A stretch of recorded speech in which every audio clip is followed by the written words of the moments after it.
అన్నిటికన్నా ప్రమాదకరమైన పాపం ఏది అంటే బ్రహ్మహత్య, బ్రాహ్మణుణ్ణి చంపేయడం. ఆ బ్రాహ్మణ్ణి చంపినోడేమో రాముడు. రాముడు చంపిన వాళ్ళలో చాలా పెద్దవాడు ఎవరు? బ్రాహ్మడు. ఎవరతను? బ్రహ్మ. రావణాసురుడిని రాముడు చంపాడు, బ్రాహ్మణ్ణి. పాతకం ఒకటి ఉంటుంది, అవి పంచమహాపాతకములుగా ఇది ఉంటాయి. అవి ఒక జన్మతో విడిచిపెట్టాం, అవి వాడినొక్కడిని వదిలిపెట్టాం, వాడితో కూడి ఉన్నవాడిని కూడా కాల్చేస్తాయి. అందులో అన్నిటికన్నా ప్రమాదకరమైన పాపం ఏది అంటే బ్రహ్మహత్య, బ్రాహ్మణుణ్ణి చంపేయడం. పంచుణ్ణి ఫుల్ ఫన్ని ఇలాగా ఏందో పంచుణ్ణి ఫుల్ ఫన్ని ఇలాగా ఏందో ఇలాగా చున్నీ ఎవరు వేసుకుంటారా? మగోళ్ళ ఆడోళ్ళ? మరి ఎవరెత్తా? రెండు కాదేమో మన దేవలో. ఇలాగా చున్నీ ఎవరు వేసుకుంటారా? మగోళ్ళ ఆడోళ్ళ? మరి ఎవరెత్తా? రెండు కాదేమో మన దేవలో. ఇలాగా చున్నీ ఎవరు వేసుకుంటారా? మగోళ్ళ ఆడోళ్ళ? మరి ఎవరెత్తా? రెండు కాదేమో మన దేవలో. నిజమే, చదివితే తెలుస్తుంది. ఆ దరిద్రం మనకెందుకు? ఆ దరిద్రం మనకెందుకు?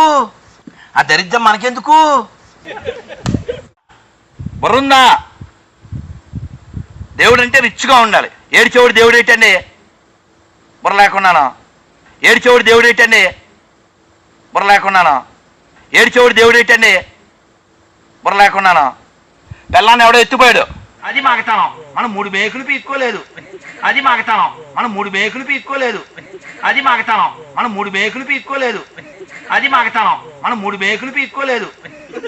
ఎవరంటే ఏడుస్తారు. Very sorry, very sorry. 2000 సంవత్సరాలైంది సేమ్ ఒకే గుడ్డ. 2000 సంవత్సరాలైంది సేమ్ ఒకే గుడ్డ. 2000 సంవత్సరాలైంది సేమ్ ఒకే గుడ్డ.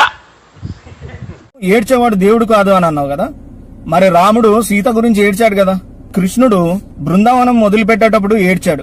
ఎందుకు ఏడ్చాడో తెలుసా? తన లవర్స్ ఉన్నారు కదా, గోపికలు, వాళ్ళ గురించి ఏడ్చాడు. వాళ్ళని చాలా మిస్ అయిపోతున్నాను, మళ్ళీ వాళ్ళతోటి సరస సల్లాపాలు చేయలేను అని ఏడ్చాడు.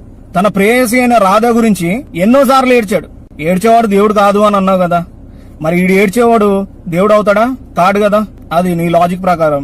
నీ లాజిక్లు అంతా చెత్తగా ఉంటాయన్నమాట. ఇంకో విషయం ఏంటి అంటే 3 మేకులు పీక్కోలేకపోయాడు అని అన్నాం.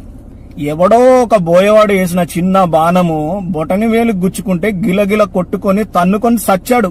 మరాడు బాణం పీక్కొని బతకొచ్చు కదా, ఆ బాణం తగిలింది చచ్చాడు. నువ్వు ఏ విధంగా మాట్లాడుతున్నావు? నీలాగే కౌంటర్ ఇస్తే ఇలాగే ఉంటది.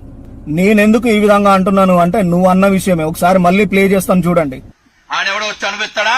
బుర్రందా? ఏదో ఫిలాసఫీ. ఎవడు పాపం ఆడు అనుభవిస్తుంటే మరి ఆడు రావటం ఎందుకు? కాలు మెలుగుపెట్టి నించోవడం ఎందుకు రా? బుర్రుందా? మరి మీరెందుకు పూజలు యాగాలు చేస్తారా? మరి ఆడెవడో వచ్చేసి కాలు మెలుగుపెట్టి మీరు పోయిన జన్మలో చేసిన పాపాన్ని బట్టే ఇప్పుడు అనుభవిస్తున్నారా అని అంటే అది నమ్మేస్తారేంట్రా? అన్నిటికన్నా ప్రమాదకరమైన పాపం ఏది అంటే బ్రహ్మహత్య, బ్రాహ్మణుణ్ణి చంపేయడం. ఆ బ్రాహ్మణ్ణి చంపినోడేమో రాముడు. రాముడు చంపిన వాళ్ళలో చాలా పెద్దవాడు ఎవరు? బ్రాహ్మడు. ఎవరతను? బ్రహ్మ. రావణాసురుడిని రాముడు చంపాడు, బ్రాహ్మణ్ణి. పాతకం ఒకటి ఉంటుంది, అవి పంచమహాపాతకములుగా ఇది ఉంటాయి. అవి ఒక జన్మతో విడిచిపెట్టాం, అవి వాడినొక్కడిని వదిలిపెట్టాం, వాడితో కూడి ఉన్నవాడిని కూడా కాల్చేస్తాయి. అందులో అన్నిటికన్నా ప్రమాదకరమైన పాపం ఏది అంటే బ్రహ్మహత్య, బ్రాహ్మణుణ్ణి చంపేయడం.